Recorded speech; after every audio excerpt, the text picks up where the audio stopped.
Welcome to Reddit Tea Time. I have 3 horses, 2 who are really sweet and 1 who has extreme anxiety and is terrified of people, especially young kids. He was hurt for the first 6 years of his life. He was a lesson horse for kids who would often be kicked hard with spurs until he was rescued and later I bought him. That was 4 years ago when I was 13. I'm now 17 and it's taken me this long to gain his trust. That's just some backstory that'll be important. Also, my horse gets anxiety when he isn't with his siblings or with me, which is also important, I think. We had open stable, which is basically an event where families get to come to the farm and meet the animals and try riding the horses. And the owner asked if they could borrow the 2 sweet horses, which I agreed to. Since I couldn't leave my horse with the other horses, I was also asked if I could go on a few trips with some visitors to teach them how to ride. It was a very short trip. One of the trips stood out, however. A boy, maybe 9 years old, was put on the laziest pony ever and he didn't seem happy.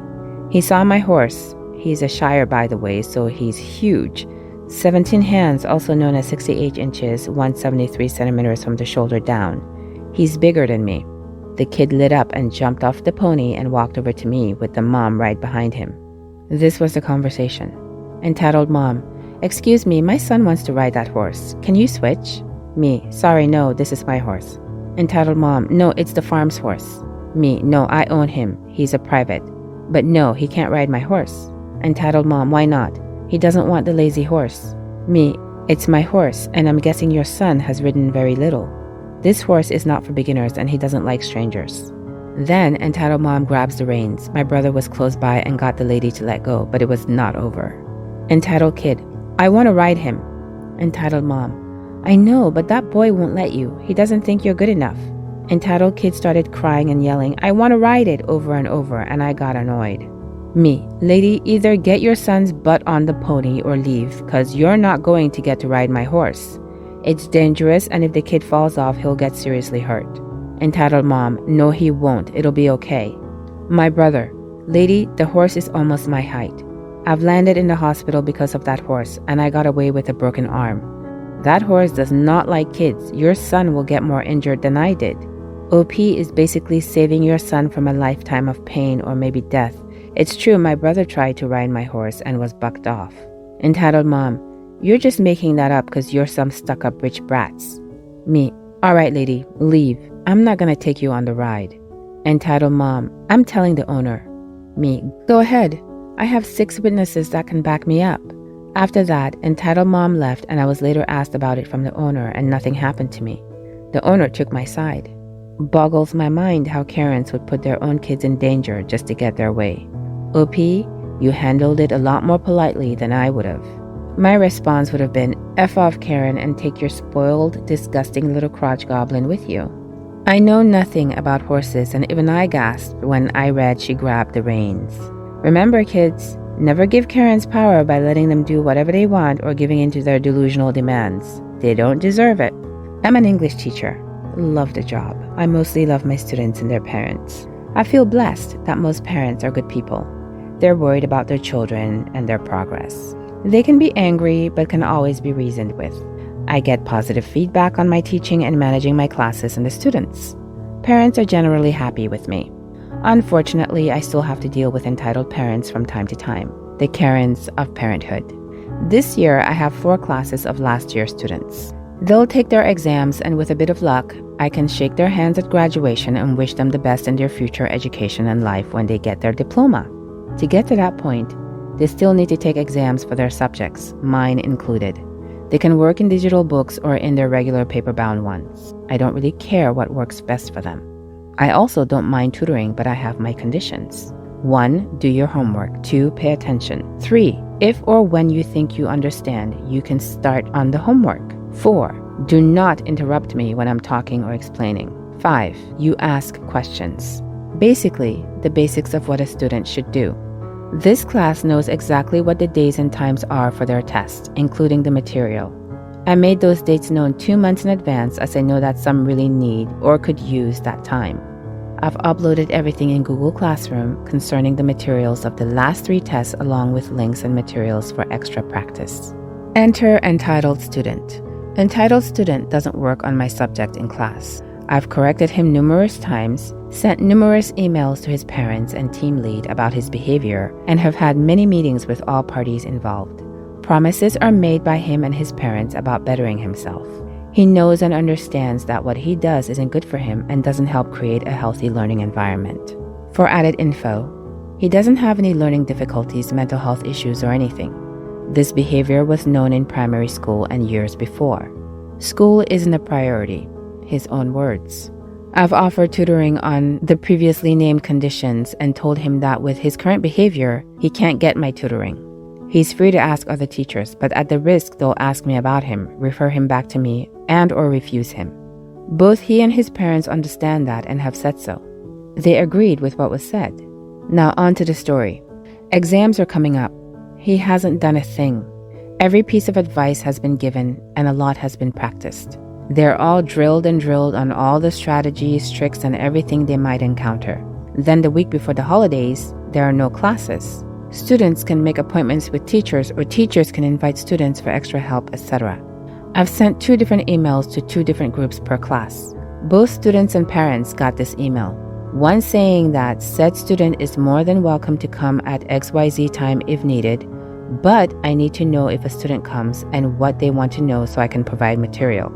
I sent a couple of links with extra material to practice for good measure. I sent another email to another group per class. I basically told the parents and students that although I'm disappointed that they didn't do the work in and for class for the exams, I'm willing to tutor them at YYS time this week. Same amount of time as the students who did put in the effort, along with materials and links. Why did I do this? Quite simple. I want my students to pass. Some were lazy because they had good grades and understanding of the material. However, some don't and are just lazy. I don't want them to fail and then retake the year.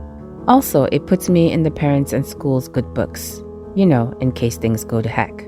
The same information is also posted in their Google Classroom space. I get several responses thanking me for my time and effort, especially for those who didn't do a thing in class. 3 students took me up on my offer. They came, we discussed some things, and they practiced some more. So the week for tutoring ends, time slots are over, and then it happens. I got an email from entitled parent, mother to entitled student, last Friday evening. She wanted to know if there was another possibility for her son to have some tutoring. Since I needed to reply to a different email, I also responded to entitled parent and told her no. The holiday starts on Monday, this Monday, lasts for 2 weeks. Mondays are my day off. Tuesday, I'm not at school due to private matters. My husband has surgery, I'm taking him.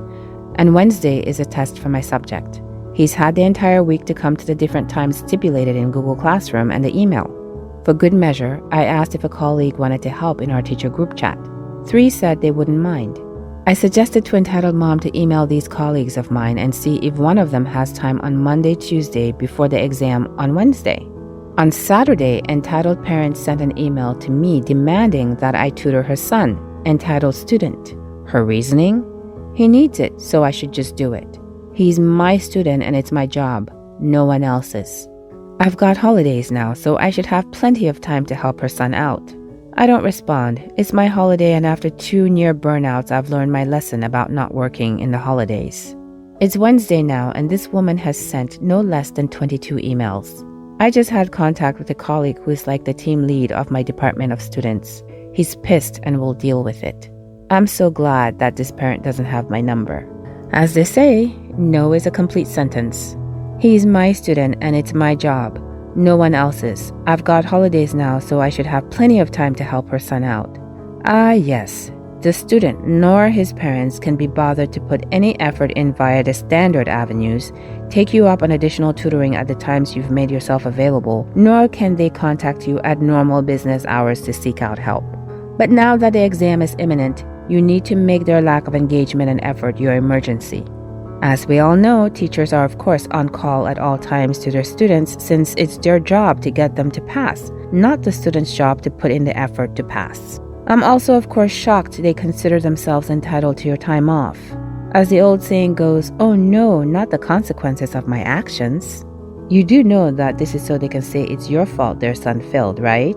I teach too, and in these situations, I so want to say to them, you have had all year, mate. Do you really think one day is going to help? Can I commend you, OP, for your input and hard work and the diligence you put into preparing your kids for sitting their exams? You're the teacher so many will remember for the one who got it and helped them on their way. I hope all your weens get A's and enjoy your holiday. That's a kid headed for a manager role. I've worked for so many of those types.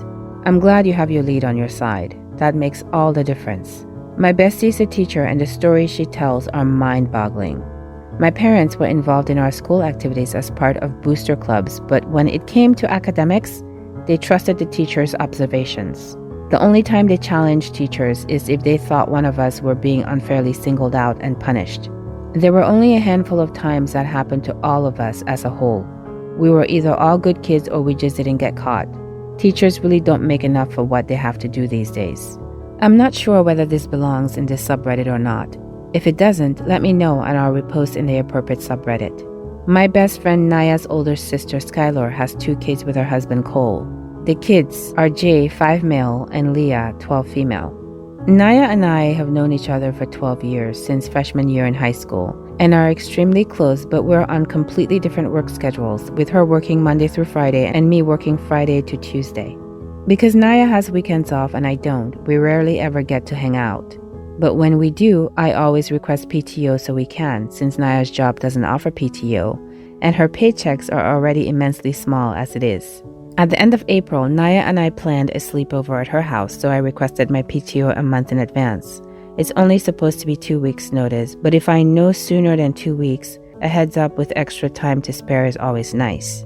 Now for some extra context. Naya's house is not Skylar's and Cole's house too. They have their own place but come to visit Naya frequently. Now onto the main point of this story. Skylar and Cole were over for a visit at Naya's place when I arrived that night. We all decided to play Cards Against Humanity. When Skylar and Cole allowed Leah to play too, I thought Leah had already played this game and knew about all of the inappropriate answers and questions. Boy, was I wrong. Cole was the first one to draw a question card. I think the question was something like, why can't I sleep at night? Can't quite remember, but it wasn't an inappropriate question. When we all picked our answers, mine and Naya's answers were inappropriate. All I had were cards with inappropriate answers for clarification. When Cole read our answers, he told Naya and I, know your audience, don't pick inappropriate cards. I explained to him that A, all I have are inappropriate answers, and B, it's an adult game. Cole actually told me to switch out my entire deck for a new one if every card I had is inappropriate. But I couldn't look at the cards I was drawing, so there was no avoiding getting more inappropriate cards. Not to mention, Leah is 12 years old. She's been in school for at least 6 years, and I doubt she hasn't already heard about half the inappropriate stuff mentioned in the game, and it was Skylar's and Cole's choice to let her play. It really put a damper on the game, and after an hour, Naya and I were done. If you're going to allow your child to play an adult game, don't complain because it's too inappropriate for them. That's like taking your child to a strip club and then demanding that the strippers cover up because your child is there and it's inappropriate for you to be barely dressed around my child. That's like all the parents who took their kids to see Ted because it had a teddy bear without paying attention to the fact that it was rated R. I'm sure the card game had a suggested age recommendation on it as well.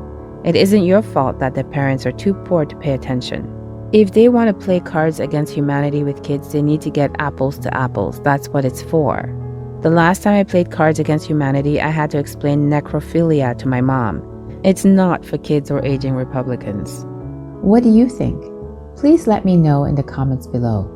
If you liked this story and you've made it this far, please consider subscribing. I really appreciate you spending your valuable time with me. Hopefully, I'll see you in the next Reddit story.